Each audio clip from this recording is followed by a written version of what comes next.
खुलुमबाय बेयो बड'लेण्ड इंखं टेलिभिजन दिनै 30 नभेम्बर 2022 बुधबार खालि सानसेनि बरादखौ नोंथांमोननि खाथियाव लाबोदों आं सदानन्द दैमारिया।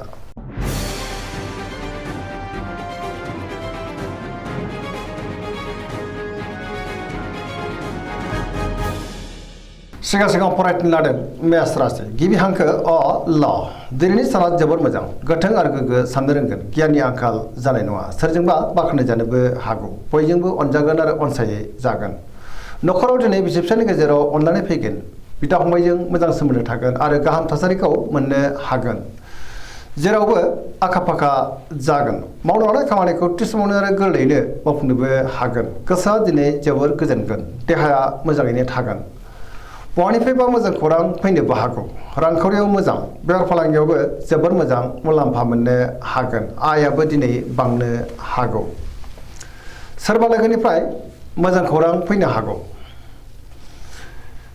बिमा बिफानि अननाय आरो बोरखौ मोननो हागोन बहाबा थाङोब्ला दिनै जोबोर मोजां आरो मोजाङैनो हान्थिनोबो हागोन गुबुननि गोसोखौ गोरलैयैनो बोनोबो हागोन गोसोनि बोलोआ बांगोन लाइमोनफ्रा जोबोर रमान्टिक जागोन आरो गावबा गावनि गोसोनि साननायखौ फोरमायलायनोबो हागोन पजिटिभ एनार्जिनि गोहोम गोग्लैगोन धोरोमारि बिथिङावबो दिनै गोसो दुंखांनो हागौ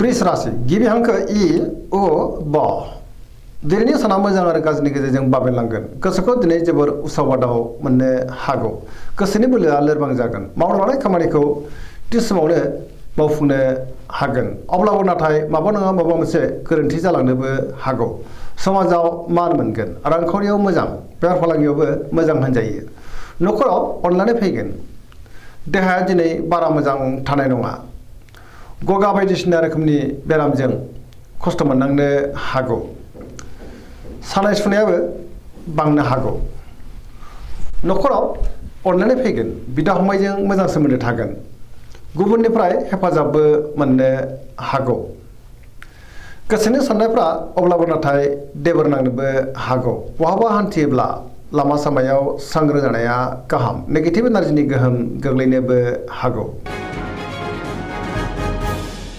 मिथुन राशि गिबि हांखो क स दिनैनि साना जोबोर मोजां बयजोंबो गोरोबनो रोंगोन सोरबा लोगोनिफ्राय मोजां खौरां फैनोबो हागौ गोबां मोजां खाबुबो मोननो हागौ नखराव अनलायनाय फैगोन बिदा फंबायजों मोजां सोमोन्दो थागोन गोबां बिथिङावनो दिनै जाफुंसारनो हागौ गोसोखौ दिनै जोबोर गोजोननाय मोनगोन गोसोआव गोग्गो आरो गोथों साननाय फैगोन देहाया मोजाङै थागोन अब्लाबो नाथाय जानाय लोंनायाव सांग्रां जानांगोन रांखावरियाव मोजां बेफार फालांगियावबो मोजां होनजायो गोसोनि बोलोआ बांगोन मावनो लानाय खामानिखौ थि समावनो आरो गोरलैयैनो मावफुंनोबो हागोन सिगांनि बयबो आद्रा खामानियाबो दिनै मावफुंजानो हागौ गुबुनजों मोजां सोमोन्दो लाखिनोबो रोंगोन सेंग्रा सिख्लाफ्रा जोबोर रमान्टिक जागोन आरो गावबा गावनि गोसोनि साननायखौ फोरमायलायनोबो हागोन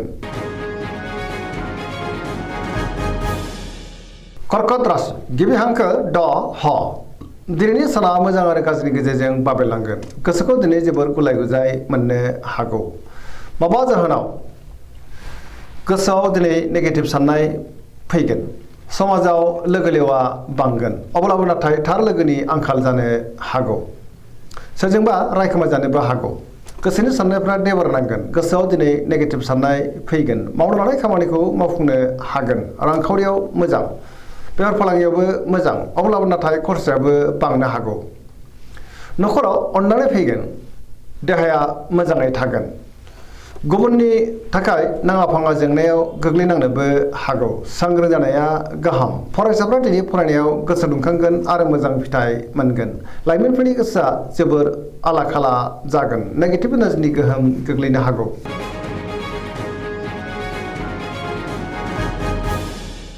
सिंह राशि गिबि हांखो म ट दिनैनि साना जोबोर मोजां सोरबा लोगोनिफ्राय मोजां खौरां फैनोबो हागौ सोरजोंबा बाख्नाय जानो हागौ गोसोखौ दिनै जोबोर गोजोननाय मोनगोन समाजाव मान मोनगोन गोसोआव गोग्गो आरो गोथों साननाय फैगोन गियाननि आंखाल जानाय नङा मावनो लानाय खामानिखौ थि समावनो आरो गोरलैयैनो मावफुंनोबो हागोन सोरबा लोगोनिफ्राय थोजासे हेफाजाबबो मोननो हागौ बहाबा थाङोब्ला दिनै जोबोर मोजां आरो मोजाङैनो हान्थिनो हागोन रांखावरियाव जोबोर मोजां आयाबो बांनो हागौ बेफार फालांगियावबो जोबोर मोजां होनजायो गुबुनजों मोजां सोमोन्दो लाखिनो रोंगोन गोसोनि साननायखौ गुबुननो फोरमायनोबो हागोन न'खराव दिनै अननानै फैगोन बिसि फिसायनि गेजेराव मोजां सोमोन्दो थागोन समाजाव बयजोंबो अनसायजागोन देहाया मोजाङैनो थागोन पजिटिभ एनार्जिनि गोहोम गोग्लैनो हागौ लाइमोनफ्रा जोबोर रमान्टिक जागोन आरो गावबा गावनि गोसोनि साननायखौ फोरमायलायनोबो हागोन कन्या राशि गिबि हांखो प ट दिनैनि साना जोबोर मोजां गोसोआव गोग्गो आरो गोथों साननाय फैगोन माबा मोनसे मोजां खौरां फैनोबो हागौ सोरबा लोगोनिफ्राय थोजासे हेफाजाब मोनगोन गोसोनि लुबैनायखौ दिनै मोननोबो हागौ गोसोनि बोलोआबो बांगोन पजिटिभ साननो रोंगोन गोथों आरो गोग्गो साननो रोंगोन गियाननि आंखाल जानाय नङा रांखावरियाव मोजां अब्लाबो नाथाय खरसायाबो बांनो हागौ बेफार फालांगियावबो जोबोर मोजां होनजायो देहाया मोजाङैनो थागोन गोबां नागा सुबुंजों दिनै लोगो मोनज्लायनो हागौ न'खराव अननानै फैगोन गोबां खामानियाव दिनै मुखुबबो थानांगोन सोरजोंबा बाख्नाय जानानै गोसोआ दिनै जोबोर गोजोनगोन पजिटिभ एनार्जिनि गोहोम गोग्लैनोबो हागौ गोसोनि साननाय आरो लुबैनायफ्रा दिनै मोगथाङाव जाफुंनोबो हागौ गुबुननि थाखाय गोबां मोजां खामानि मावनानै होनोबो हागोन लाइमोनफ्रा जोबोर खुसि जागोन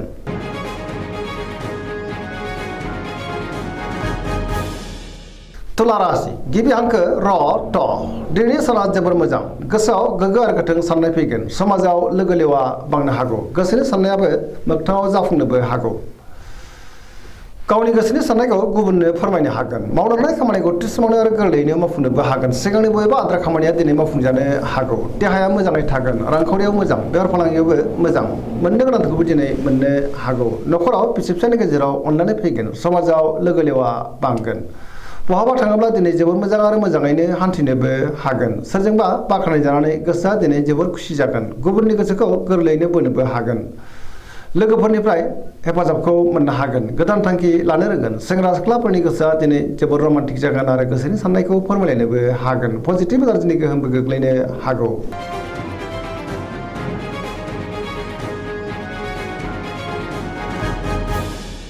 वृश्चिक राशि गिबि हांखो न स दिनैनि साना जोबोर मोजां गोसोआव पजिटिभ साननाय फैगोन गोथों आरो गोग्गो साननो रोंगोन गियाननि आंखाल जानाय नङा सोरजोंबा बाख्नाय जानो हागौ गोसोआ जोबोर खुसि जागोन समाजाव लोगो लेवा बांगोन सोरबा गोजाम लोगोजों बहाबा लोगो मोनज्लायनोबो हागौ गोसोआव गोग्गो आरो गोथों साननाय फैगोन मावनो लानाय खामानिखौ थि समावनो आरो गोरलैयैनो मावफुंनोबो हागोन बहाबा थाङोब्ला दिनै जोबोर मोजां आरो मोजाङैनो हान्थिनो हागोन गोसोनि साननायफ्रा जाफुंनो हागौ गोसोनि बोलोआबो बांगोन समाजाव बयजोंबो मान होजागोन रांखावरियाव जोबोर मोजां बेफार फालांगियावबो दिनै जोबोर मोजां मुलाम्फा मोनगोन देहाया मोजाङैनो थागोन गुबुननि थाखाय गोबां मोजां खामानि मावनानै होनोबो हागोन फरायसाफ्रा दिनै फरायनायाव गोसो दुंखांगोन आरो मोजां फिथाइ मोनगोन लाइमोनफ्रा जोबोर रमान्टिक जागोन आरो गावबा गावनि गोसोनि साननायखौ फोरमायलायनोबो हागोन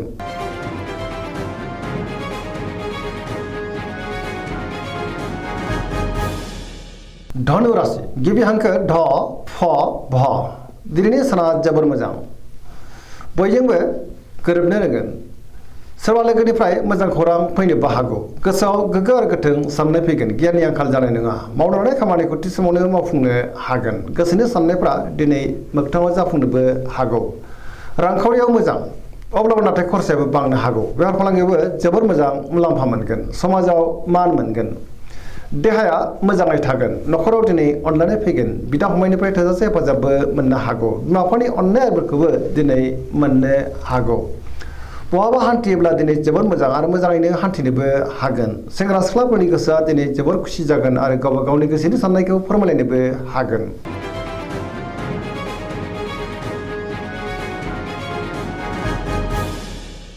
मकर राशि गिबि हांखो ख ज दिनैनि साना मोजां आरो गाज्रिनि गेजेरजों बाबेनलांनो हागौ गोसोनि बोलोआ लोरबां जानोबो हागौ गोसोनि साननायफ्रा देबार नांगोन गुबुननि थाखाय नाङा फाङा जेंनायाव गोग्लैनांनोबो हागौ सांग्रां जानाया गाहाम मावनो लानाय खामानिखौ मावफुंनो गोब्राब जागोन सोरनिबा गाज्रि नोजोर गोग्लैनोबो हागौ माबा नङा माबा मोनसे गोरोन्थि मावफ्लांनोबो हागौ रांखावरियाव बारा मोजां नङा आयनिख्रुइ दिनै खरसायासो बांसिन जानोबो हागौ बेफार फालांगियावबो बारा मोजां नङा होनजायो गुबुनजों मोजां सोमोन्दो लाखिनो रोंगोन मावनो लानाय खामानियाव माबा नङा माबा मोनसे हेंथा फैनोबो हागौ गोदान खामानियाव आखाइ होजेननो हानाय नङा न'खराव बिमा बिफानि अननाय आरिफोरखौ मोननो हागोन। सेंग्रा सिख्लाफ्रा जोबोर रमान्टिक जागोन आरो गावबा गावनि गोसोनि साननायखौ फोरमायलायनोबो हागोन।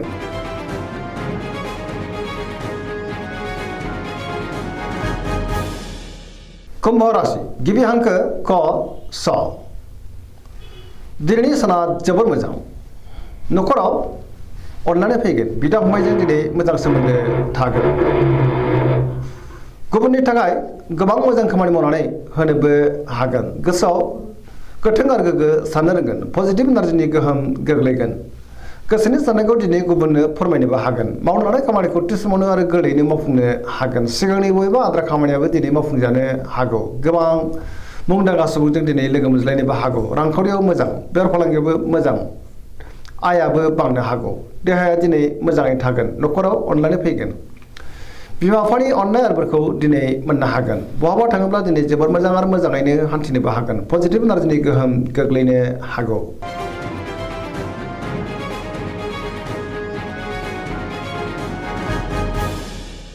मीन राशि गिबि हांखो ड स दिनैनि साना जोबोर मोजां। बयजोंबो अनजागोन।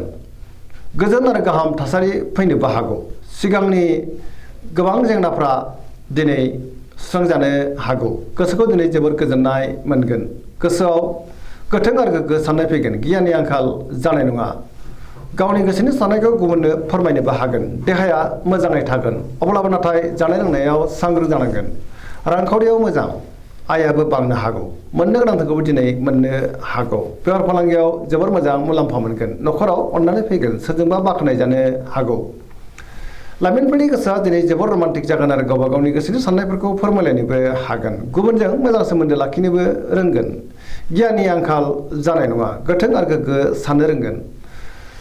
पजिटिभ एनार्जिनि गोहोम गोग्लैगोन आरो गुबुनजों बाख्नाय जानानै गोसोआ दिनै जोबोर गोजोनगोन। दिनैनि राशि फरायनाया एसेनोसै। जोबनायाव बेखौनो खावलायो जाहाथे नोंथांमोना सानफ्रामबो जोंनि बे बड'लेण्ड इंखं टेलिभिजनखौ नायबाय थायो आरो साबस्क्राइब खालामो, लोगोसे लाइक खालामो आरो शेयार खालामो। एसेनोसै, गोजोन्थों।